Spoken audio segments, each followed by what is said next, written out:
હવે સમજો કે નીચેનામાંથી કયું વિસ્તરણકારી રાજકોષ નીતિને શ્રેષ્ઠ રીતે વ્યાખ્યાયિત કરે છે. વિસ્તરણકારી એટલે એક્સપાન્શનરી કહેવાય. વિસ્તરણકારી ખર્ચમાં વધારો કરો, પૈસા વાપરો, ટેક્સમાં ઘટાડો કરો, બધું સમજી લો.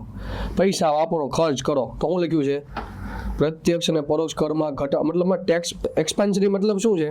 પૈસા વાપરો, ખર્ચ કરો, પણ ટેક્સ કેવો કરો? ઓછો કરો. એક્સપાન્શનરી કહેવાય. સંકુચનમાં શું છે? પૈસા ઓછા વાપરો, ટેક્સ વધારે લ્યો. તો આમાં જો વિસ્તરણ કરો, ટેક્સ ઓછો લો ને પૈસા વાપરો. પ્રત્યક્ષ અને પરોક્ષ કર દરમાં ઘટાડો અને જાહેર ખર્ચમાં વધારો.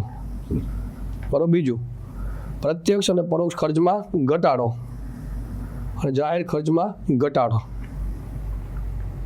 ત્રીજું, પ્રત્યક્ષ અને પરોક્ષ કર દરમાં વધારો તો આવે જ નહીં, અને જાહેર ખર્ચમાં ઘટાડો.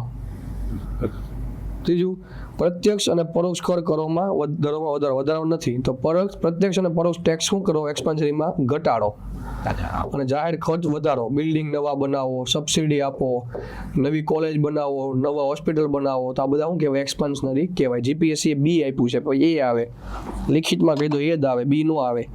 કારણ કે એક્સપાન્શનરી એટલે તમને ગમે એવું કે ભાઈ ખર્ચા કરો ને, તો ખર્ચા કરવા હોય જાહેર ખર્ચમાં વધારો કરવો પડે. ઘટાડાની ક્યાં વાત આવે? કે આવે જ નહીં. અને ખર્ચા વધારો અમારી પાસે ટેક્સ ઓછો લો ને, તો પ્રત્યક્ષ અને પરોક્ષ ખર્ચ કેવો કરો ભાઈ? ઘટાડો. વાળા ટેક્સ શું નિર્ધારિત કરો છો? બરોબર, એ વસ્તુ આમાં આવશે. 1956ના ઔદ્યોગિક નીતિના ઠરાવને લગતા ધ્યાનમાં લ્યો. આ ભાઈ ફેક્ચ્યુઅલ કહેવાય આ બધી વસ્તુ, કે પીસી મહાલનોબિસના મોડલ પર આધારિત હતી. મેં તમને ભણાવ્યું હતું અને પહેલા લેક્ચરમાં આવી ગયું. આ ઘણા રિપીટેડ સવાલ હોય છે, તમારે જોતા રહેવાના. અમુક સવાલ રિપીટેડ હોય છે, આપણે જોતા નથી ખાલી. તો 1956ના પીસી મહાલનોબિસ મોડલ પર આધારિત હતું. સાચી વસ્તુ છે. પછાત પ્રદેશોમાં બરોબર નાના અને મધ્યમ ઉદ્યોગો સ્થાપવા પર ભાર મૂકવામાં, એ વાત જ નથી કરવામાં આવી ઉદ્યોગ નીતિમાં. અને આ નીતિમાં ઉદ્યોગને 3 કેટેગરીમાં વર્ગીકૃત કરવામાં આવ્યા હતા. આ સ્ટેટમેન્ટ સાચું છે. બરોબર, એટલે 1 અને 3 આવશે.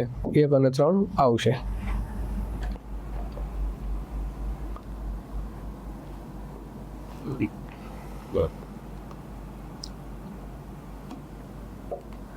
જો આયાત ચૂકવણી નિકાસ ચૂકવણી કરતા વધુ હોય, આયાત ચૂકવણી આયાતમાં પૈસા મેં વધારે દઈ દીધા, નિકાસ કમાણી ઓછી છે, તો ચોખ્ખી નિકાસ હકારાત્મક. ખોટી બાબત છે. ચોખ્ખી નિકાસ ક્યારેય શૂન્ય ન હોઈ શકે. કયું સાચા છે? બંનેમાંથી એક પણ સાચું, બંને ખોટા છે ભાઈ. ચોખ્ખી નિકાસ શૂન્ય પણ હોઈ શકે. બરોબર, એટલે આ બંનેમાંથી એક પણ નહીં. બંને કેવા છે? ખોટા જ છે. ભારતમાં પ્રથમ સ્પેશિયલ ઇકોનોમિક ઝોનની નીતિ 2000માં જાહેર કરવામાં આવી હતી. સાચી વસ્તુ છે. બરોબર. સેજનો ઉદ્દેશ ભારતમાં વિદેશી રોકાણ વધારવા અને નિકાસ માટે આંતરરાષ્ટ્રીય સ્પર્ધાત્મક વાતાવરણ પૂરું પાડવાનો હતો. બરોબર. તમારે ભાઈ ડોમેસ્ટિક ને વિદેશી રોકાણ વધારવાની વાત તો ઠીક છે, પણ સૌથી પહેલા તમારે ડોમેસ્ટિક પ્રમોશન આપવાનું તો ઉદ્યોગને પરમિશન આપવાની, નિકાસ કરી શકે. અને ત્રીજું છે 2010નો એક્ટ પસાર કરવામાં આવ્યો. સ્ટેટમેન્ટ સાચું છે. 1 અને 3. વિદેશી રોકાણનો ઉદ્દેશ નહોતો એને. એક આખી ઇઝ ઓફ ડુઈંગ બિઝનેસનું વાતાવરણ ઊભું કરો કે જેમાં ગવર્મેન્ટ સબસિડી આપે, લોકો વ્યવસ્થિત ઉત્પાદન કરી શકે, ઓછા ખર્ચે થાય અને માર્કેટમાં નિકાસ કરી શકો. બરોબર.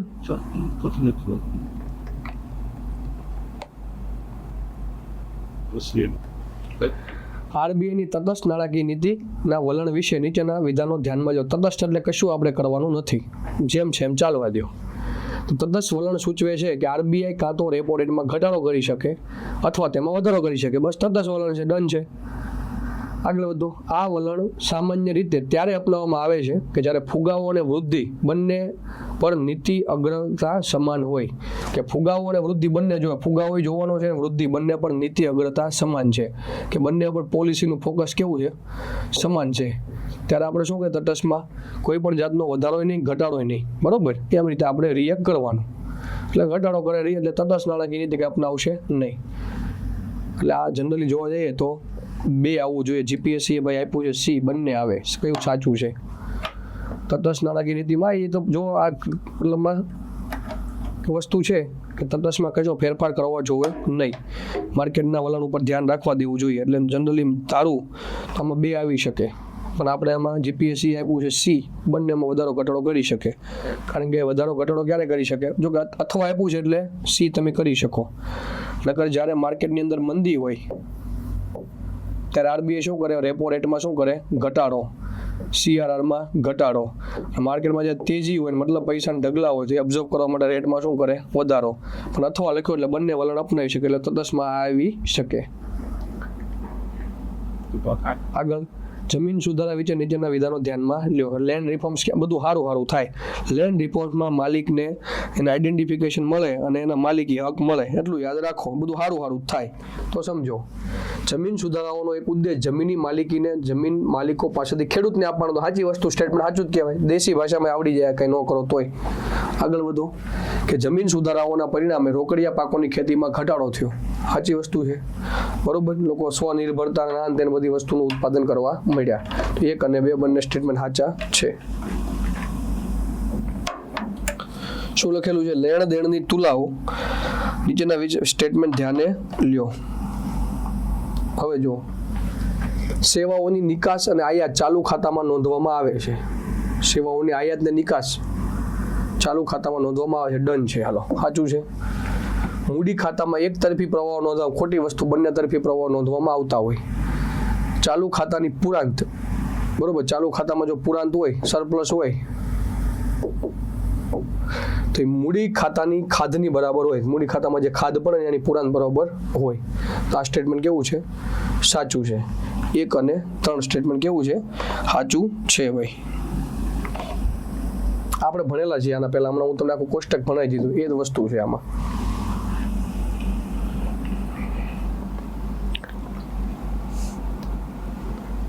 ફુગાવાને નિયંત્રિત કરવા માટે repo rate, RBI repo rate ઘટાડવા જોઈએ. અમુકનો ફુગાવો છે આ ઢગલા, એને નિયંત્રણ કરવા માટે આરબીઆઈ રેપો રેટને બધું શું કરવું જોઈએ, વધારવું જોઈએ. ઘટાડવું ન જોઈએ, વધારવું જોઈએ, બરોબર. એટલે આ સાચું, આ ખોટું છે સ્ટેટમેન્ટ. મંદીને પહોંચી વળવા માટે સરકારે પોતાના ખર્ચ વધારવો જોઈએ. તો મંદીને પહોંચી વળવા માટે ખર્ચ સરકારે શું કરવો જોઈએ, સરકારે પોતાનો ખર્ચ વધારવાની જગ્યાએ ઇન્વેસ્ટમેન્ટ કરવો જોઈએ, અથવા તમામ રેટમાં શું કરવો જોઈએ, ઘટાડો. તો મળવાપાત્ર રકમ, ધિરાણપાત્ર રકમ માર્કેટમાં વધે. મંદીને પહોંચવા સરકારે એમ જાહેર ખર્ચ કીધું હોય તો વધારવો જોઈએ. જાહેર ખર્ચ એટલે રોજગારી ઊભી કરવા માટે, બિલ્ડિંગ બનાવવા, કન્સ્ટ્રક્શન બનાવવા. ખાલી સરકારે પોતાનો ખર્ચ વધારવો જોઈએ, ખોટી વસ્તુ છે. પોતાનો ખર્ચ ન વધારવો જોઈએ. બંનેમાંથી એક પણ નહીં આવે, કોઈ સાચા નથી.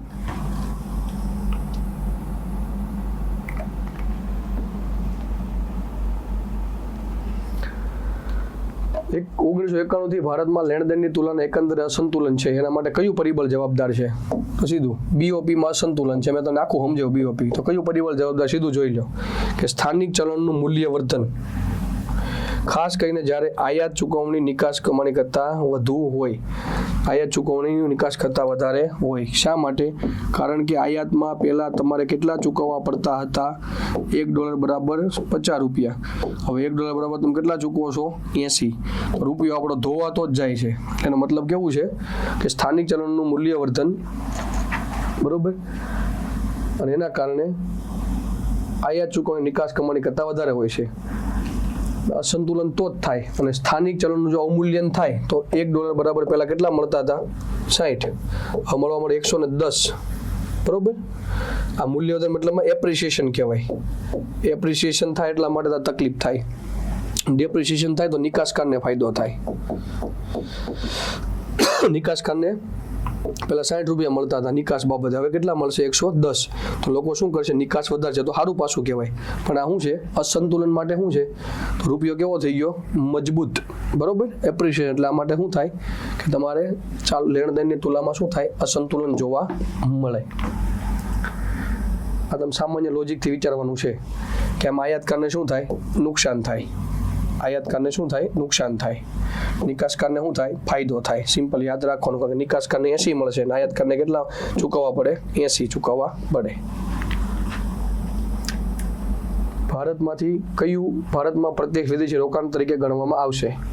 એફડીઆઈ તરીકે કોને ગણવામાં આવશે, તો તો વિદેશી કંપની, ભારતમાં વિદેશી કંપનીઓની પેટા કંપની, સાચી વસ્તુ છે એ, કારણ કે ભારતમાં વિદેશી કંપની હોય, રજિસ્ટર હોય સેબી અંતર્ગત, એની પેટા કંપની પણ શું ગણાય? એફડીઆઈ તરીકે પૈસા લાવ્યા ગણાય. ભારતમાં કંપનીઓનું બહુમતી વિદેશી ઇક્વિટી હોલ્ડિંગ, બરોબર છે, ભારતીય કંપનીઓમાં બહુમતી વિદેશી ઇક્વિટી હોલ્ડિંગ હોય એ પણ શું કહેવાય? એફડીઆઈ પણ કહેવાય. પોર્ટફોલિયો રોકાણ, ફોરેન પોર્ટફોલિયો, ફોરેન પોર્ટફોલિયો મેં કીધું હતું, ફોરેન પોર્ટફોલિયો અને ક્વોલિફાઈ ફોરેન ઇન્સ્ટિટ્યુશન, આ બે ભેગા થઈને શું બની ગયું? એફઆઈઆઈ. તો પોર્ટફોલિયો રોકાણ કરે એફડીઆઈ નું ઓલું નથી, એ શેનું છે? એફઆઈઆઈ નું છે. શેનું છે? એફઆઈઆઈ. 1 2 આવશે. ઓલરેડી કન્સેપ્ટ અમુક ભણી ગયો છો એટલે એ સ્પીડમાં જતો રહે, બાકી કન્સેપ્ટ આપણે ભણેલા છીએ.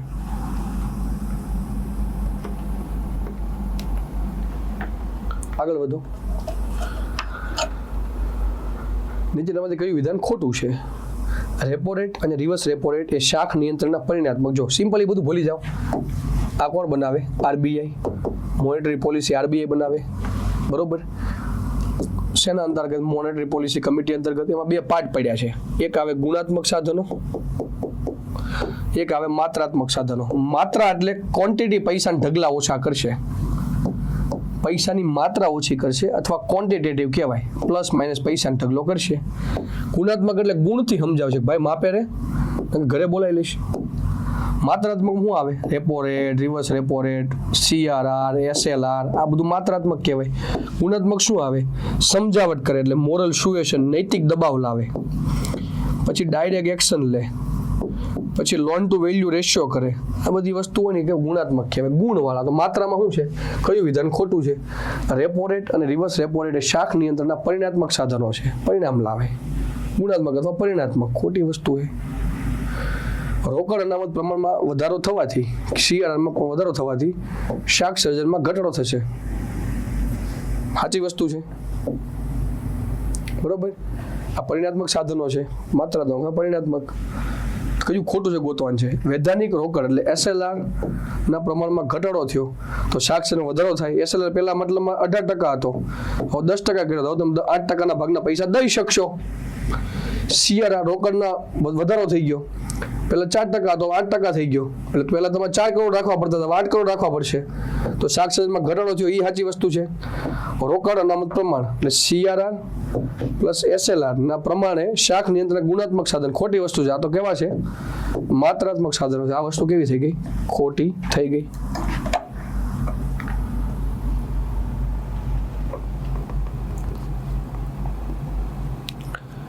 આગળ વધો.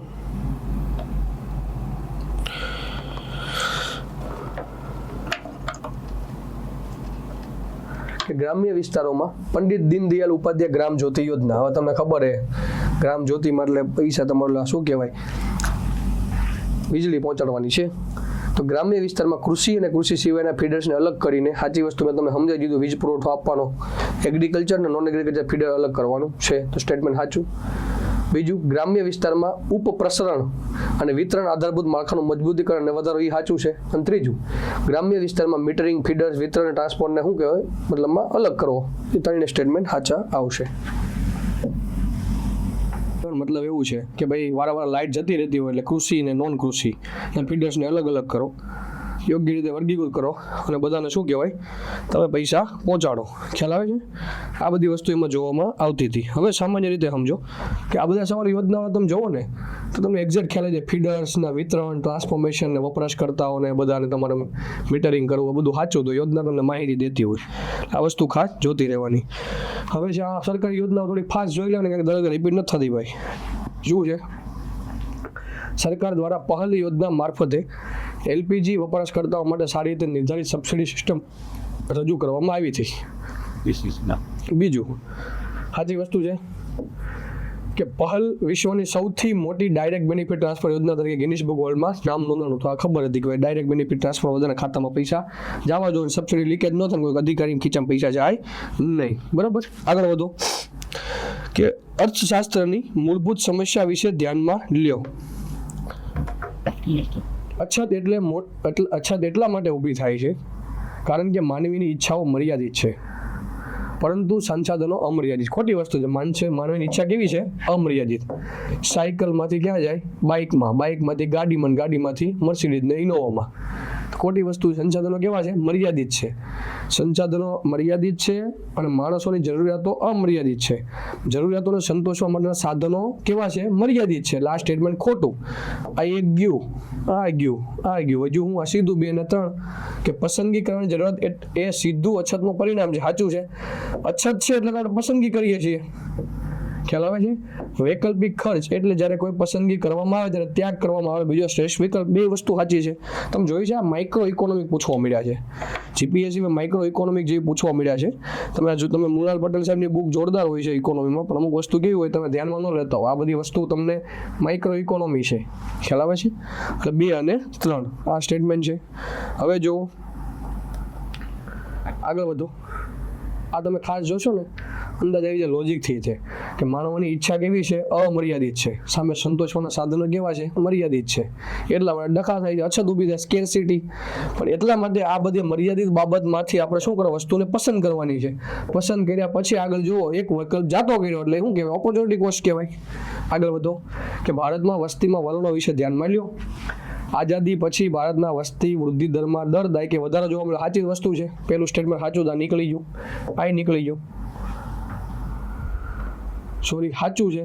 દર દાયકે વધારો જોવા મળ્યો નથી. ઊંધું સ્ટેટમેન્ટ હું સમજો કે દરેક દાયકે વધારો જોવા મળ્યો નથી. ભારતમાં એકંદરે લિંગ ગુણોત્તર 1000 પુરુષ દર સ્ત્રી 1951 પછી તમામ દાયકામાં વસ્તી ગણતરીમાં સતત ઘટાડો ખોટી બાબત છે. ભારતના તમામ મુખ્ય રાજ્યોમાં કુલ પ્રજનન ટોટલ ફર્ટિલિટી રેટ રિપ્લેસમેન્ટ સ્તરની નીચે ખોટી વસ્તુ છે. 3 સ્ટેટમેન્ટ ખોટા છે. યાદ રાખજો 3 સ્ટેટમેન્ટ કેવા છે? ખોટો. આવું લખ્યું હોય ને દરેક મતલબમાં દર દાયકે તો ખાસ જોવાનું તમામ દાયકાવાળી વસ્તી બરોબર રિપ્લેસમેન્ટ સ્તરની નીચે ઘટી રહ્યો છે. આવા સ્ટેટમેન્ટ હંમેશા તમને ભરમાવા વાળા હોય. એટલે આ ડી ઓપ્શન આવે. કયું સાચું? એક પણ સાચું નથી. આગળ વધુ કે ભારતમાં જાહેર દેવું એને પબ્લિક ડેપ્ટ કહેવાય. પબ્લિક ડેપ્ટ 2 પ્રકારનું હોય, એક આંતરિક અને એક બાહ્ય, અથવા ટૂંકા ગાળાનું, લાંબા ગાળાનું. તમે ભારતની ઇકોનોમીની અંદર પૈસા લ્યો છો બધા ટૂંકા ગાળાના, બધા ઇન્ટરનલ કહેવાય. બહારથી એક્સ્ટ્રા કમર્શિયલ બોરોવિંગ કરો છો, બહારવાળા પૈસા તમને ઉછીના દે, બધા કેવા કહેવાય? બાહ્ય કહેવાય. તો બાહ્ય દેવા એક્સટર્નલ ડેપની સરખામણીમાં ભારતની કુલ જાહેર દેવામાં આંતરિક દેવાનો નોંધપાત્ર મોટો ભાગ છે. સાચી વસ્તુ છે તે મોટો ભાગ બાહ્ય કરતા. વારે IMF અથવા વર્લ્ડ બેંક પાસે પૈસા ઉછીના લેવા જતા નથી. ઇન્ટરનલ પૈસા તમે ઉછીના લેતા હો એટલે ઇન્ટરનલનો ફાળો કેવો છે ભાઈ? વધારે છે. એટલે એક સ્ટેટમેન્ટ સાચું. બીજું, ઊંચો અને વધતો જતો જાહેર દેવા થી જીડીપી ગુણોત્તર ભારત જેવી વિકાસશીલ અર્થવ્યવસ્થા માટે તાત્કાલિક રાજકીય કટોકટી તરફ દોરી જાય છે. ત્રીજું કે market stabilisation scheme bond reserve bank of India દ્વારા તરલતાનું સંચાલન કરવા માટે બહાર પાડવામાં આવે છે. ખોટી વસ્તુ છે. માર્કેટ સ્ટેબિલાઇઝેશન સ્કીમમાં જાહેર દેવાનો ભાગ નથી. એટલે 1 અને 2 સ્ટેટમેન્ટ સાચા આવે.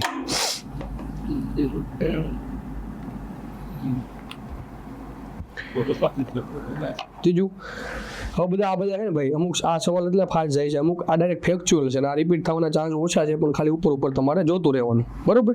શું છે કે સુધારા પછીના સમયગાળામાં આર્થિક સુધારા કહેવાય કે ભારતીય વિદેશી વેપારના વલણો નીચેના સ્ટેટમેન્ટ ધ્યાને લ્યો.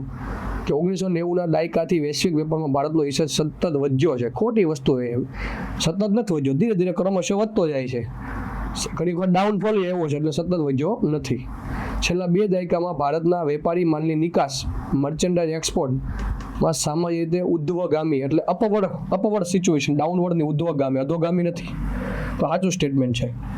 સર્વિસ સેક્ટર ભારત માટે ચોખ્ખા વિદેશી હુંડિયામણ કમાનાર નેટ ફોરેન એક્સચેન્જ અર્નર તરીકે ઉભરી આવ્યું. આ સાચું સ્ટેટમેન્ટ છે. એટલે બીજું અને ત્રીજું સાચું સ્ટેટમેન્ટ આપે.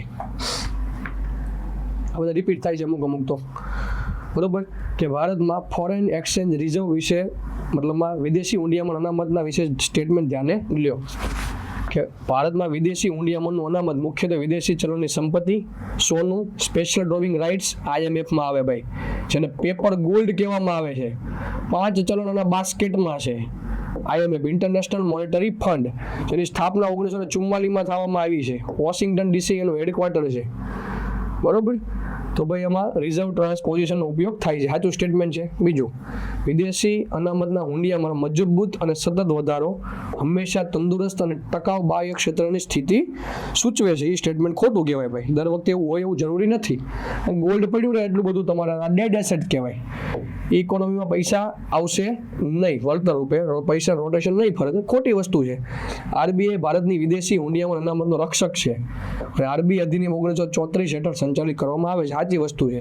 વિદેશી હુંડિયામણમાં છે ને હું 500 વાર ભણાવેલું છે કે ભાઈ ગોલ્ડ હોય, ફોરેન કરન્સી હોય, સ્પેશિયલ ડ્રોવિંગ રાઇટ્સ હોય કે જે એસડીઆરનો ઉપયોગ કરીને સભ્ય દેશો એકબીજા પાસેથી પૈસા ઉછીના લઈ શકે.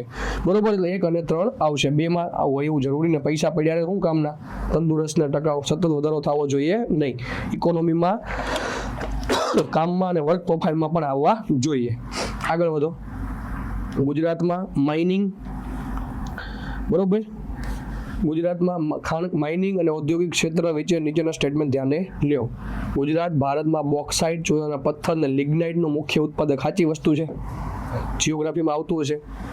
રાજ્યની ઔદ્યોગિક નીતિ મુખ્યત્વે મોટા પાયાના ઉત્પાદન એકમો પર ધ્યાન કેન્દ્રિત કરે છે, જેમાં સૂક્ષ્મ, લઘુ અને મધ્યમ ઉદ્યોગો માટે મર્યાદિત સમર્થન. ખોટી વસ્તુ છે. એમએસએમઈમાં સમર્થન કરે જ છે ભાઈ. બરોબર. ગુજરાતમાં સંકલિત ઔદ્યોગિક ઇન્ટિગ્રેટેડ ઇન્ડસ્ટ્રીયલ ડેવલપમેન્ટ પ્રોત્સાહન આપવા માટે પેટ્રોલિયમ, રસાયણ, પેટ્રોકેમિકલ્સના સ્થાપના કરવામાં સાચી વસ્તુ છે. બરોબર, એટલે 1 અને 3 સ્ટેટમેન્ટ સાચું આવે. ખાલી એમએસએમઈ માટે ઓલા માટે સમર્થન છે, ભારે ઉદ્યોગ માટે એવું જરૂરી નથી. નાના સ્મોલ ઉદ્યોગ માટે પણ સમર્થન આપવામાં આવે છે. આગળ વધો. આમાં એ ઓપ્શન આવશે ભાઈ. ગુજરાતના આર્થિક અને સામાજિક માળખાકીય વિકાસ, ઇકોનોમિકલ અને સોશિયલ ઇન્ફ્રાસ્ટ્રક્ચર. ભાગ પાડો. સોશિયલ એટલે કેવું કે હોસ્પિટલ બનાવશે, પેન્શન આપશે, સિક્યુરિટી આપશે, વિધવા સહાય આપશે. અભિગમને ધ્યાનમાં લેતા ગુજરાત સરકારે માળખાકીય પ્રોજેક્ટ માટે જાહેર ખાનગી ભાગીદારી લાવ્યા જ છે. વ્યાપક ઉપયોગ કર્યો. સાચું સ્ટેટમેન્ટ. ક્લાઇમેટ ચેન્જ માટે સમર્પિત વિભાગ છે આ. અને કૃષિ, દરિયાકાંઠાના વિસ્તારો સહિત વિવિધ ક્ષેત્રો પર અસર ઘટાડવાની નીતિ અમલમાં મૂકે છે. સાચું સ્ટેટમેન્ટ છે. ગુજરાતમાં શહેરી વિકાસ નીતિ ફક્ત સ્માર્ટ શહેરો બનાવવા પર ભાર મૂકે છે. ગ્રામીણ માળખાકીય સુવિધાને અવગણે. ખોટી વસ્તુ છે ભાઈ. નવું આવે છે રૂરલ રૂરલ ઇન્ફ્રાસ્ટ્રક્ચરને પણ અવગણતું નથી, મજબૂત ભાર આપે છે. એટલા માટે 1 અને 2 સ્ટેટમેન્ટ સાચા છે, બાકીનું 1 સ્ટેટમેન્ટ ખોટું છે. આગળ વધો.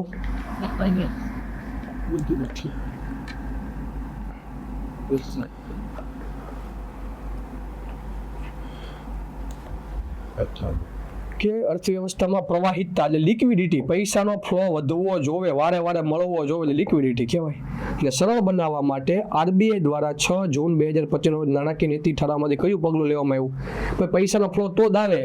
જો એક વસ્તુ સમજો, મારી પાસે 100 કરોડ રૂપિયા ધીરવા પાત્ર રકમ છે, બરોબર. આરબીઆઈ દ્વારા રેટ કરવામાં આવ્યો 10%, એટલે પૈસા માર્કેટમાં વધ્યા કેટલા? 90%. આ 90%ની ધીરવા પાત્ર કહેવાય. શું કહેવાય? ધીરવા પાત્ર કહેવાય.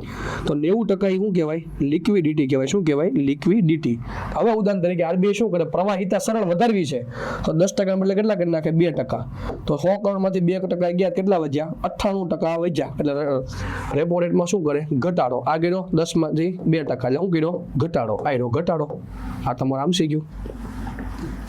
બરોબર. આગળ વધુ. ભારતમાં નાણાં બજારનું સાધન કયું છે? નાણાં બજાર એટલે મની માર્કેટ. ટૂંકા ગાળા માટે હોય, એટલું યાદ રાખો. ટ્રેઝરી બિલ ટૂંકા ગાળા માટે હોય, સર્ટિફિકેટ ઓફ ડિપોઝિટ ટૂંકા ગાળા માટે હોય, balance of bill of exchange ટૂંકા ગાળા માટે હોય, call money, notice money, repo rate બધું ટૂંકા ગાળા માટે હોય. તો લાંબા ગાળા માટે શું હોય?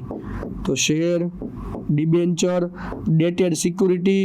આ રે ટ્રેઝરી બિલ ટૂંકા ગાળાનું, સર્ટિફિકેટ ડિપોઝિટ ટૂંકા ગાળાનું, બેન્કર્સ એક્સેપ્ટન્સ ટૂંકા ગાળાનું, અને આ રહ્યું તારીખવાળી ડેટેડ સિક્યુરિટી શું છે?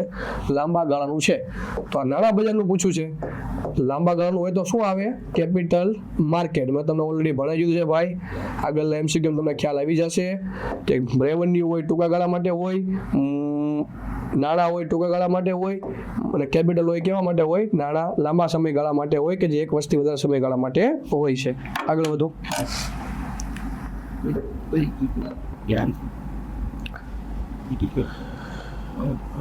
જો હવે શું છે? સિમ્પલ સમજો કે કયા પરિબળો અર્થતંત્રમાં અતિશય નાણાકીયકરણ, એક્સેસિવ ફિનાન્શિયલાઇઝેશન ફાળો આપે છે, આ 3 રૂપિયા છે, એટલા બધા પૈસા આવી ગયા, તો એક્સેસિવ નાણાકીયકરણ થઈ ગયું એવું સમજી લો. પહેલું શું છે, છૂટક રોકાણકારો દ્વારા શેર બજારમાં ભાગીદારીનું ઝડપ વિસ્તરણ. છૂટક રોકાણકારો અને શેર બજારમાં તરત પૈસાનો ભાગીદાર થઈ ગયા એટલે પૈસા વધી ગયા, સાચું સ્ટેટમેન્ટ. બીજું, આર્થિક વિકાસ માટે સંપત્તિના ભાવ વધારા પર નિર્ભરતા. કોઈ સ્ટેટમેન્ટ લીગલ બોલું નથી, એમ સમજો પહેલાં મગજમાં દોડાવો નહીં પહેલાં, બરાબર. આગળ જુઓ, બજારમાં રોકાણ કરતા બેંક ડિપોઝિટમાં ઘરગથ્થુ બચતમાં વધારો. ભાઈ રોકાણ કરે તો માર્કેટમાં પૈસા આવે અને તો માર્કેટમાં નાણાકીયકરણ થાય. એની જગ્યાએ બેંક ડિપોઝિટમાં ઘરગથ્થુ બચતમાં પૈસા જાય, પૈસા પડ્યા રે, ઇકોનોમીમાં આવે નહીં. તો આ સ્ટેટમેન્ટ કેવું થઈ ગયું, ખોટું. આર્થિક વિકાસ માટે સંપત્તિના ભાવ વધારવા નિર્ભરતા રાખવી પડે તો એક્સેસિવ નાણાકીયકરણ થાય. તો શું થઈ ગયું, 1 અને 2. નાણાકીયકરણ તો જ થાય માર્કેટમાં પૈસા આવવા જોવે, ફરવા જોવે, એના કોઈ દી મેળ આવે નહીં. આગળ વધો. દેવાથી ડેટ ટુ જીડીપી રેશિયોમાં વધારાને નીચેનો અસર ધ્યાનમાં લ્યો. સોવરિન ક્રેડિટ રેટિંગ ડાઉનગ્રેડ થવાનું જોખમ વધારે છે. સાચી વસ્તુ છે, સોવરિન ક્રેડિટ રેટિંગ તમારું ઓછું થાય, બરોબર, એ સાચી વસ્તુ છે. શા માટે? કારણ કે તમારે પેમેન્ટનું બર્ડન વધી જાય, નાણાકીય સ્ટ્રેસ વધી ગયું, બરોબર. એટલે એના કારણે શું કરાય, તમારે ભાઈ જોખમ તમારું વધારે, નાણાકીય સ્ટ્રેસ ને ફિનાન્શિયલ સ્ટ્રેસ વધી ગયો, એટલે એ MCQ આવશે. બાકી કાંઈ જુઓ, વધુ પડતા સરકારી ઋણ ગ્રહણને કારણે ફુગાવામાં વધારો, ડઝન્ટ મેટર, એવું કંઈ હોતું જ નથી. રોકાણકારનો વિશ્વાસ વધ્યો જેના કારણે મૂડી પ્રવાહમાં વધારો થયો, એ કોઈ અસર ધ્યાનમાં લેતું નથી. કુલ મૂલ્ય વર્ધન ક્રોસ વેલ્યુ એડેડ એ આર્થિક વૃદ્ધિનો અંદાજ કાઢવા માટે પુરવઠા બાજુનું માપ છે. સાચી વસ્તુ છે. આર્થિક વૃદ્ધિ તો જ વધે કે તમારી ગ્રોસ વેલ્યુ એડ વધી હોય, અને જીડીપી એ તમારું આર્થિક વૃદ્ધિનો અંદાજ કાઢવા માટે માંગ બાજુનું માપ છે, ડિમાન્ડ સાઇડ માપ કહેવાય. ખ્યાલ આવે છે? આ બહુ સારી બાબત છે, યાદ રાખજો કે તમારે એક છે A અને એક છે B. તો તમે પહેલા ધોરણમાં હો, બીજા ધોરણમાં, ત્રીજા ધોરણમાં, મતલબ કે ચોથા ધોરણમાં, બીજા ધોરણમાં ચોથા ધોરણ જેટલું માઇન્ડ તમારું ડેવલપ થયું, તો મતલબ કુલ તમારા મૂલ્યમાં વર્ધન થયું, પછી આર્થિક વૃદ્ધિનો અંદાજ કાઢો. તો આ પુરવઠા સાઈડનું માપ છે. બીજું, જીડીપી એટલે કેટલા બધા લોકો છે, બધાનું એમાં આવી ગયું આર્થિક વૃદ્ધિમાં. આમાંથી વિકાસ કોનો થાય ડઝન્ટ મેટર, વૃદ્ધિ આ બધાને થઈ ગઈ. તો વૃદ્ધિ ઘટવા માટેનું શું છે, જીડીપી. બધાનો સમાવેશ કરો તો ખબર પડે વૃદ્ધિ કેટલી. વૃદ્ધિ જેટલાની થઈ હોય ને વિકાસ થયો હોય એવું જરૂરી હોતું નથી, એટલા માટે આ માંગ બાજુનું માપ છે, ઓલું છે એ પુરવઠા બાજુનું માપ છે. એટલે આવે 1 અને 2 બંને C.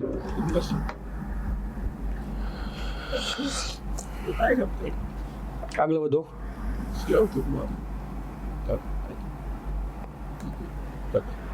માંગ અને પુરવઠા વચ્ચે નીચેના વિધાનો ધ્યાનમાં લ્યો. કોઈ વસ્તુની કિંમત વધવાની અપેક્ષા હોય, ભવિષ્યમાં કિંમત વધશે, ભવિષ્યની અંદર કિંમત વધશે એવી માંગ ખબર પડી જાય. હું અહીં ઊભો છું એ નામમાં, મને ખબર છે કે મારો સેલ આવવાનો છે, બરોબર. ફ્લિપકાર્ટમાં, અમેઝોનમાં બધે સેલ આવવાનો છે, ભવિષ્યમાં વસ્તુની કિંમત શું થાય, વધશે. સોરી, સેલ અત્યારમાં છે કે કોઈ વસ્તુની કિંમત વધવાની અપેક્ષા હોય, ભવિષ્યમાં કિંમત વધે એમ છે, તો વર્તમાનમાં માંગ શું થશે, ઘટશે. જો કોઈ વસ્તુની કિંમત ઘટવાની અપેક્ષા હોય તો વર્તમાનમાં પુરવઠો ઘટશે. આ સ્ટેટમેન્ટ એકદમ ઓલું છે. જીપીએસસી હું આપ્યો છું, હું તમને કહું, જીપીએસસી C આપ્યો છે, પણ C આવવો ન જોઈએ. કેવી રીતે, હું તમને કહું. જો કોઈ વસ્તુની કિંમત ભવિષ્યમાં વધવાની અપેક્ષા છે, કિંમત વધશે, તો વર્તમાનમાં જે લોકો છે ને વસ્તુની ખરીદી શું કરશે, માંગ વધારશે. શું કરશે, વધારશે, ઘટાડે નહીં. આ સ્ટેટમેન્ટ કેવું થઈ ગયું, ખોટું. એટલે આ નીકળી જાય, ભલે જીપીએસસી આપ્યું. બીજું સાંભળો, જો કોઈ વસ્તુની કિંમત ઘટવાની અપેક્ષા હોય, અહીંયા કિંમત છે 100 રૂપિયા, હવે કેટલી થઈ જાય, 50 રૂપિયા. તો ભવિષ્યમાં કિંમત ઘટવાની અપેક્ષા છે, કિંમત ઘટી ગઈ, તો વર્તમાનમાં લોકો શું કરશે, પુરવઠો ઘટશે. ખોટી વસ્તુ ભાઈ, પુરવઠો વધારશે. અહીંયા 100 રૂપિયા છે તો આપણે મેક્સિમમ લાભ લઈ લો ભાઈ, હું કામ પાછા હટો છો, અહીંયા તો 50 થઈ જવાનો છે, તો વર્તમાનમાં હું પુરવઠો વધશે. એટલે આ બંનેમાંથી એક પણ નહીં. જો આવું થાય ભાઈ, ઘણી વાર કેવું થાય છે, આન્સર કીમાં બહુ ભૂલો આવી છે આ વખતે, અને મેં તમારા 80-90% સવાલ સુધાર રાખ્યા છે ઓલરેડી પહેલેથી જ, વિચાર લોજિક મારી હતી. બરોબર, આ લોજિક મારજો આવી રીતે, સીધું દીધે દીધ ન થતા.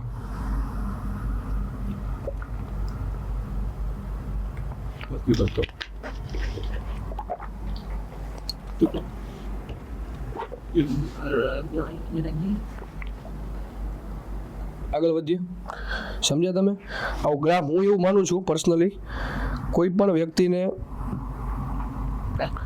હું એવું સમજુ કે કોઈ પણ વ્યક્તિ છે એને MCQ સોલ્વ કરવો હોય તો આ રીતે તમે હથકંડ અપનાવી શકો. ખ્યાલ આવે છે કે લાંબુ તમે કરી શકો આવી રીતે, કે વસ્તુની કિંમત વધવાની છે, ભાવ આમ વધી ગયા, 50 હતા પછી 100 થઈ જવાના છે, તો વર્તમાન માંગ ન ઘટે કે ઓછી કિંમતે મંડો ખરીદવાય કે ભાવ લ્યો, તો આ સ્ટેટમેન્ટ ખોટું છે, અહીંયા ઊંધું થઈ ગયું. તો એવું ગ્રાફ કરો તો GPSCમાં આન્સર તમારો સોલ્વ થઈ શકે. ઇકોનોમીના આ ફંડા છે, હું એવું માનું સામાન્ય રીતે. લોકો શું કરે, જીકે કરે, જે આવે જોયું જાય, કે એમ ના હોય ભાઈ. ખ્યાલ આવે છે? વસ્તી વિષયક સંક્રમણ એટલે વસ્તી વિષયક સંક્રમણ વિશે નીચેના વિધાનો ધ્યાનમાં લ્યો.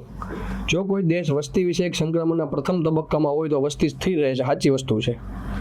જો કોઈ દેશ વસ્તી સંક્રમણ ત્રીજા તબક્કામાં તો વસ્તી અતિ ઝડપથી વધે, અતિ ઝડપથી વધવાની કોઈ સંભાવના નથી. શરૂઆતમાં કેવું હોય, સ્થિર જ હોય, એટલે એ સ્ટેટમેન્ટ સાચું છે. ખ્યાલ આવે છે? બીજું શું છે, લેણદેણની તુલા વારે રિપીટ કરે અલગ અલગ પેપરમાં, બધા પેપરમાંથી લેણદેણની તુલા લઈ લીધી છે, બરોબર? એટલે એટલું યાદ રાખજો. જો દેશ દ્વારા પ્રાપ્ત થયેલા રેમિટન્સ લેણદેણની તુલામાં ચાલુ ખાતામાં લખવામાં આવે છે. પેલું શું હતું, કરંટ અકાઉન્ટ, બીજું શું હતું, કેપિટલ. મેં કીધું હતું ને, સર્વિસીસ, રેમિટન્સ. ભારતમાં સૌથી રેમિટન્સ ભારત આપે ભાઈ.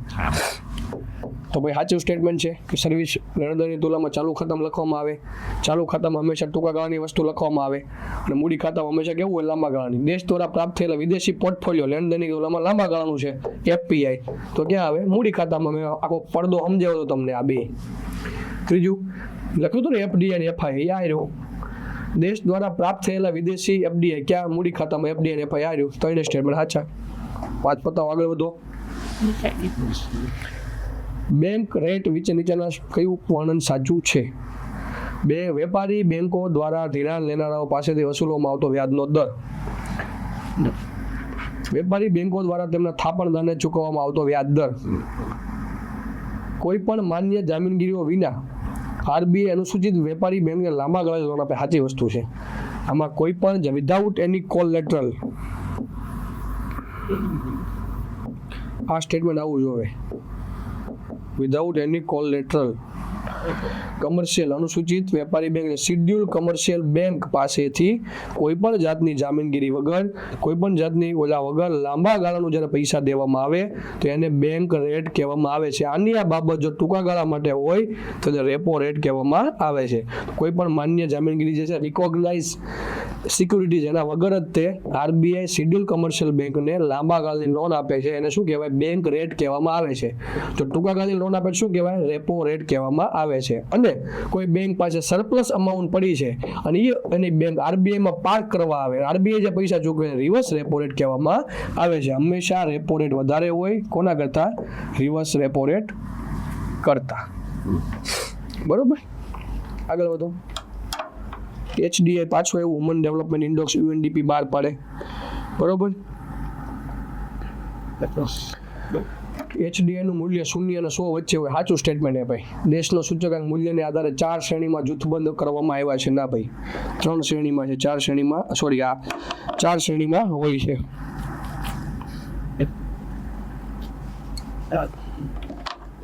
આગળ વધો, ફક્ત 2. આગળ વધો. મૂડીવાદી અર્થતંત્રનો એક ફાયદો એ છે કે સંસાધનનો શ્રેષ્ઠ ઉપયોગ થાય છે, અને સમાજવાદી અર્થતંત્રનો ગેરફાયદામાંનો એક ગ્રાહક સાર્વભૌમત્વનો અભાવ છે.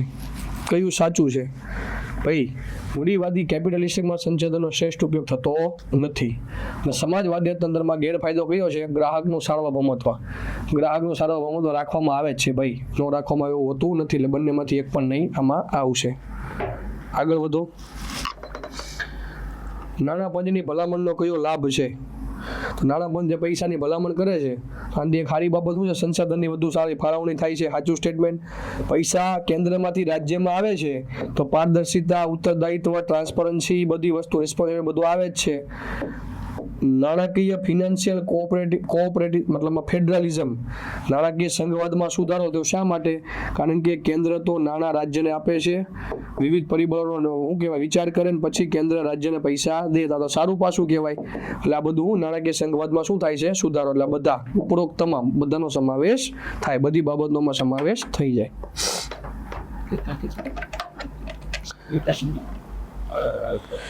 માળખાગત સુવિધા ઇન્ફ્રાસ્ટ્રક્ચર જે ફેસિલિટી આપવામાં આવે છે એમાં લોજિસ્ટિકમાં કાર્યક્ષમતા અને સુધારણા લાવવા માટે પીએમ ગતિશક્તિ એક ડિજિટલ પ્લેટફોર્મ શરૂ કરવામાં આવ્યું હતું. વિશેષ વિશેષતા શું છે? સવાલ આવી ગયો છે. બરોબર, એક ડિજિટલ પ્લેટફોર્મ છે જે વ્યવસાયોનો તેમની ચોક્કસ જરૂરિયાતોના આધારે મંજૂરી ઓળખવામાં સહજી સહાય કરવામાં આવે છે. બરોબર, આ સવાલ આવી ગયો છે. બહુ જાજી વાર સવાલ પૂછાયેલો છે. અદ્યતન ટેકનોલોજીને પ્રોત્સાહન આપવા માટે કાર્યક્ષમતામાં સુધારો કરવા, પાકનું ઉત્પાદન વધારવા અને કામગીરીનો ખર્ચ ઘટાડવા માટે ડ્રોન ટેકનોલોજીની મદદથી આધુનિક ખેતી ઇકોસિસ્ટમને પ્રેરિત કરવા માટે ખાસ યોજના શરૂ કરવામાં આવી. શું છે? તો જો બધાને ખબર છે, નમો ડ્રોન દીદી મહિલા સેલ્ફ હેલ્પ ગ્રુપ માટેનો સશક્ત બનાવવાનો પ્રયાસ હતો. તેનો હેતુ નેનો ખાતરનો ઉપયોગને પ્રોત્સાહન આપવા અને જંતુનાશક ખાતરનો ઉપયોગ શ્રેષ્ઠ બનાવવાનો પણ હતો.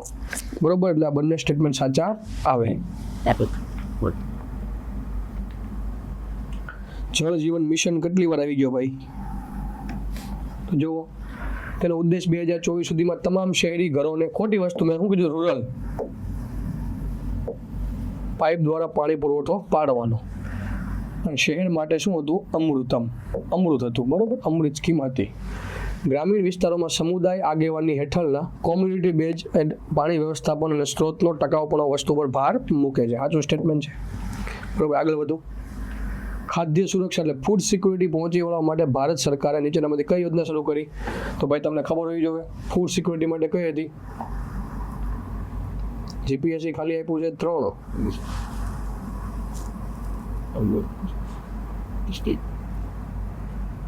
અચ્છા, કઈ ખોટો વિકલ્પ પસંદ કરવાનો હોય? બાકી જો પીડીએસ તો છે જ, તે સાચું છે. રાષ્ટ્રીય નેશનલ ફૂડ સિક્યુરિટી એક સાચું છે. પીએમ કિસાન આમાં ન આવે ભાઈ, ગરીબ કલ્યાણ યોજના આમાં આવે. 3 આવે, ખોટો વિકલ્પ કયો થઈ ગયો? 3. હું કન્ફ્યુઝ થઈ ગયો ભાઈ ઘડીક. બી. બધા બધી યોજના સાચી છે ને આ શું આવ્યું વળી? ખ્યાલ આવે છે? આગળ વધો ભાઈ. 5-7 સવાલ જ છે, ધ્યાન આપો સરખી રીતે. કાયાકલ્પ, બરોબર, કાયાકલ્પ અને શહેરી પરિવર્તન માટેનું અટલ મિશન નાગરિકોને નીચેના ઉદ્દેશ સાથે લાભ આપી રહ્યું છે. તો અટલ મિશન શેના માટે છે? પાણી પુરવઠા પ્રણાલીમાં સુધારો કરવો, સાચી વસ્તુ છે. જળ સંચયનો રીજનરેટ કરવા, પુનર્જીવિત કરવા, જળ સંસાધનમાં વધારો કરવાનો, ભૂગર્ભ જળ રિચાર્જ કરવાના, બધું વસ્તુ આવી ગઈ. લીલી જગ્યામાં વધારો કરવાનો, જેના કારણે પાણી શું થાય? એબ્ઝોર્બ થાય, તો ગ્રાઉન્ડ વોટર ટેબલ ઊંચું થાય. આ બધા એના ભાગ છે ભાઈ.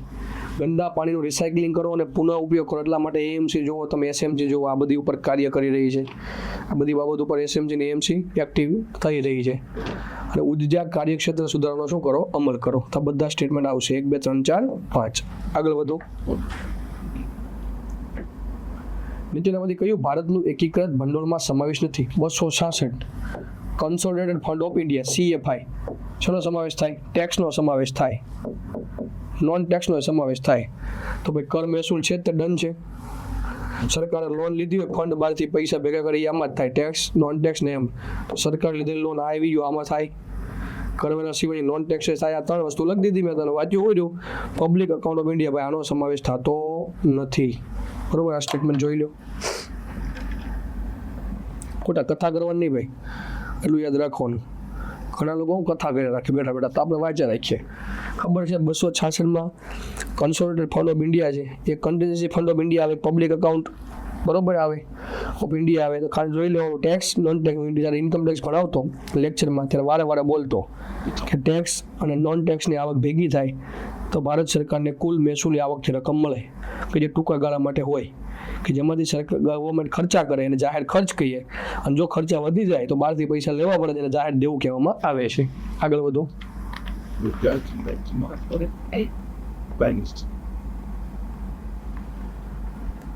જો બહુ બી સવાલ છે કે રિઝર્વ બેંક ઓફ ઇન્ડિયા દ્વારા ફોરેન એક્સચેન્જ રિઝર્વ આવી ગયો ભાઈ, હમણાં આવી ગયો. વિદેશી વિનિમય ભંડાર છે, એમાં કઈ વસ્તુ સમાવેશ થાય? હું બોલ્યો હતો વિદેશી ચલણની સંપત્તિ એટલે ફોરેન કરન્સી, કે એનો સમાવેશ થાય, ગોલ્ડનો સમાવેશ થાય, અને IMFનું શું છે આ સ્પેશિયલ ડ્રોવિંગ રાઇટ્સ એનો સમાવેશ થાય, રિઝર્વ ટ્રાન્સપોઝિશન બધાનો સમાવેશ થાય. વસ્તુ આપણે બોલી ગયા છીએ હમણાં, બરોબર. પેપર ગોલ્ડ છે એ મેમ્બર દેશો એકબીજા પાસે પૈસા ઉછીના માટે SDRનો ઉપયોગ કરે. આમાં સોનું સમાવેશ થતો નથી, પણ આને પેપર ગોલ્ડ કહેવામાં આવે છે. એક આર્ટિફિશિયલ કરન્સી છે, બરોબર. 5 દેશોના ટોકન એમાં છે. અમેરિકાનું છે, ડોલર છે, જાપાનનું યેન છે, ચાઇનાનું રેમનીબી છે, પાઉન્ડ સ્ટર્લિંગ છે અને યુરો છે. ભારતનો રૂપિયો સમાવેશ થતો નથી. આ 5 બકેટ છે. ભારતનો રૂપિયો સમાવેશ કરવા માટે વારંવાર પ્રયાસ કરવામાં આવી રહ્યા છે. આગળ વધો. મહાત્મા ગાંધી રાષ્ટ્રીય ગ્રામીણ રોજગાર ગેરંટી, મનરેગાનો ઉદ્દેશ શું છે? મારી જેવો પાસ નો છે ઉદાહરણ તરીકે, જો કે હું પાસ આઉટ છું, બરોબર. તો નિર્ધારિત ગુણવત્તા અને ટકાઉપણા ઉત્પાદક સંપત્તિનું શું કરો? નિર્માણ કરો. સાચી વસ્તુ છે. ગરીબોના આજીવિક સંસાધનને આધારભૂત મજબૂત બનાવો. 100 દિવસનું પેલું આપો. 100 દિવસ કામ કરવા જશે શું થશે? સામાજિક સમાનતા સક્રિય રીતે સુનિશ્ચિત કરી શકાશે. અને આના કારણે પંચાયત રાજ સંસ્થાઓને શું કરશો? મજબૂત બનાવશો. આ બધાના શું છે? ફાયદા છે.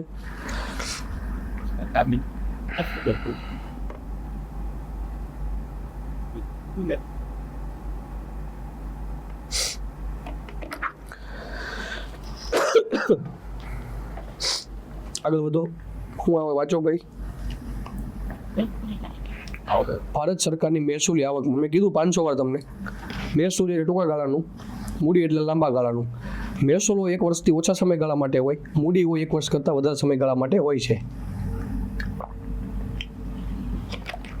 આગળ જુઓ કે મહેસૂલ હોય એ હંમેશા રોજ ઉઘરાવવામાં આવે, મહિને, 15 દી, વર્ષની અંદર હોય. એ બધા મહેસૂલી આવક કહેવાય. તમને પગાર મળે, કમિશન મળે, બોનસ મળે. 1 વર્ષથી ઓછા સમયગાળા માટે જેટલી વસ્તુ મળે એ બધું મહેસૂલી આવક કહેવાય. 1 વર્ષથી વધારે સમયગાળા માટે મળે બધું મૂડી આવક કહેવાય. શેર બહાર પાડો, ડિબેન્ચર બહાર પાડો, આ બધી વસ્તુ છે લાંબા ગાળાની કહેવાય. એટલે શું કહેવામાં આવે છે? મહેસૂલ કહેવામાં આવે છે. હવે સમજો, મૂડી કહેવામાં આવે છે. તો મહેસૂલી આવકમાં કોનો સમાવેશ થાય? જાહેર ક્ષેત્રના ઉપક્રમો તરફથી મળે ડિવિડન્ડ. સાચી વસ્તુ છે, મહેસૂલીમાં સમાવેશ થાય. બીજું, અન્ય લોકોના આપવામાં આવેલી લોનની વસૂલાત. લોન તો લાંબા ગાળાની હોય, આમાં સમાવેશ થતો નથી. ભારત સરકાર દ્વારા આપવામાં આવતી સેવાઓ માટે ફી, રસીદો મળી શકે, રેગ્યુલર મળે, 6 મહિને મળે. વિદેશી દેશો અને આંતરરાષ્ટ્રીય સંસ્થાઓ તરફથી રોકડ ગ્રાન્ટ ઇન એડ, એટલે PSU, બરોબર. આ ગ્રાન્ટ મદદ મળી શકે, રોકડ રકમ મળી આવી શકે. પબ્લિક સેક્ટર અંડરટેકિંગની ડિસઇન્વેસ્ટમેન્ટ માટે થતી આવક 49% સુધી ખાનગીને વેચી દીધી, 51% સરકાર પોતાની પાસે રાખે. એ જે આવક થાય એ કહે છે અલા ભાઈ જાગીને કોઈ રોજ ડિસઇન્વેસ્ટમેન્ટ કરે ન કરે તો આ મૂડી આવક થઈ ગઈ. તો 1, 3 ને 4 આવ્યું. આગળ વધુ. મહાત્મા ગાંધી રાષ્ટ્રીય મનરેગા, હમણાં આવી ગયું, રિપીટ કર્યો સવાલ 1, 2, 3, 4. બીજી વાર GPSC પૂછો, હમણાં આપણે ભણાવી દીધું. સેમ સવાલ ને સેમ MCQ.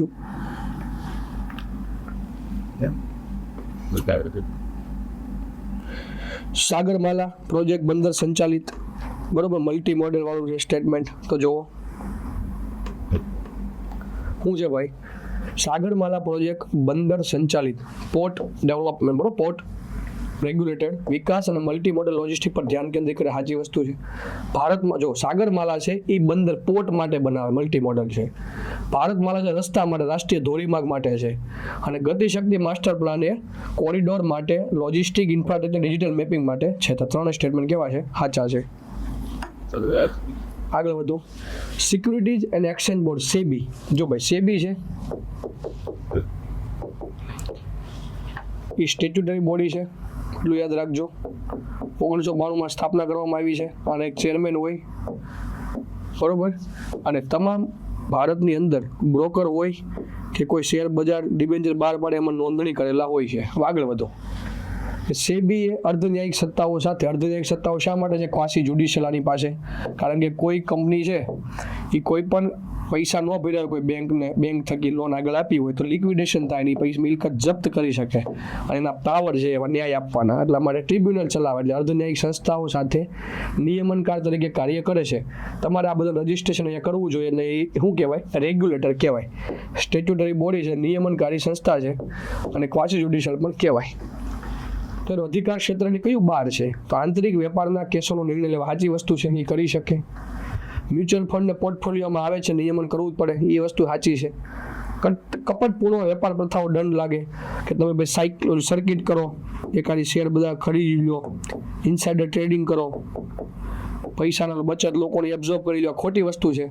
એટલે આ ત્રણેયના કામ છે. તો હું કહ્યું નથી જાહેર ક્ષેત્રની બેંકોના મર્જરને, અરે ભાઈ સેબીનું થોડું કામ છે, આ તો આરબીઆઈ કરશે કે જાહેર ક્ષેત્રની બેંકોનું મર્જરને મંજૂરી આપી. આરબીઆઈનું કામ છે, તમારું થોડું કામ છે. બેંક બોર્ડ બ્યુરો બધું કરશે, આ બધું કરશે, આરબીઆઈ કરે, તમારે કરવાનું થતું નથી. આગળ વધો. ઇન્સ્યોરન્સી બેંક કરપ્સી બોર્ડનો ટીકાનો સામનો કરવો પડ્યો. બરોબર, એક વસ્તુ સમજો, ઇન્સ્યોરન્સી bank corruption board of India શું છે કે ભાઈ જેટલી મિલકતો ઇન્સોલ્વન્ટ થઈ ગઈ છે, એનો મતલબ નાદાર જાહેર થઈ ગયા છે, એનો આગળ ઉપચાર આપણે કરવાનો છે. એના માટે ઇન્સ્યોરન્સી બેંક કરપ્સી બોર્ડ ઓફ ઇન્ડિયા બનાવવામાં આવ્યું. તો ટીકાનો સામનો વારંવાર કેમ કરવો પડ્યો આ ભાઈએ? તો સમજો, તેના આદેશો વારંવાર ઉચ્ચ અદાલતો દ્વારા સ્ટે આપવામાં આવે છે. ખોટી બાબત, એવું કઈ હતું નહીં. વ્યક્તિગત નાદારીના કેસમાં તેનો અધિકાર ક્ષેત્રનો અભાવ છે, એવું કઈ નથી, કરી શકે ભાઈ. સરકાર જાહેર હિતમાં તેના નિર્ણયને ઓવરરાઇડ કરી શકે છે, એ બધી વાત જ નથી આવી. રિઝોલ્યુશન પ્રક્રિયા ઓપરેશનલ લેણદારો કરતા નાણાકીય લેણદાર, સાચી વસ્તુ છે. તે જે રિઝોલ્યુશન પ્રક્રિયા છે એ ઓપરેશનલ અત્યારે જે લેણદારો છે એના કરતા નાણાકીય લેણદારની તરફેણ વધારે કરે છે. બરોબર, આ એની શું છે? ટીકાનો સામનો કરવો પડ્યો છે. મિત્રો, અત્યાર સુધી આ બધું હતું. ઇકોનોમિક્સની અંદર હમણાં જે સવાલ પૂછ્યા રિસેન્ટલી હસમુખ પટેલ સાહેબનો જે ટ્રેન્ડ છે, બરોબર, એ બધા આ સવાલ હતા. બરોબર, એકદમ લોજિકવાળા સવાલ છે, તમે જોઈ શકો છો. બરોબર, તમે ખાલી એટલું કર્યું સેબીનું કામ શું છે, તો તમે લખો વેપારને તંદુરસ્ત રાખવો, દાયરો, મ્યુચ્યુઅલ ફંડનું ધ્યાન રાખવું, શેર મૂડીનું ધ્યાન રાખવું, કપટપૂર્ણ વેપાર ન થવા દેવાનો, બધા ન્યાય આપવો, દાયરો. કયું બાકી રહ્યું? બહાર બેંકને મંજૂરી આપી. તો અધિકાર ક્ષેત્રની શું છે? બહાર છે. તો બધા સવાલ એકદમ લોજિકવાળા છે, ભવિષ્યમાં રિપીટ થઈ શકે એવા સવાલ છે. અને તમે જોશો તો ભાઈ માફ કરજો, તમને થોડી સ્પીડ લાગી હોય તેનું કારણ છે તમને હું MCQ ભણાવતો હતો, પણ તમને તો છતાં પહેલેથી તમે જોવા જાઓ તો મેં બધા કન્સેપ્ટ તમને સાઈડમાં બોલ્યો છું. બરોબર, કન્સેપ્ટ હું તમને બોલ્યો છું. એટલે આ શું કહેવાય, ખાસ તમે જોતા રહેજો. હું તમને જો વારે વારે કન્સેપ્ટ ને આ બધું વસ્તુ બોલી દીધેલી છે. બરોબર, એટલે આ વસ્તુ તમારે જોતી રહેવાની વારે વારે. બરોબર, હવે મળીએ નવા લેક્ચરમાં. આ લેક્ચર આપણો અત્યારે પૂર્ણ થાય છે.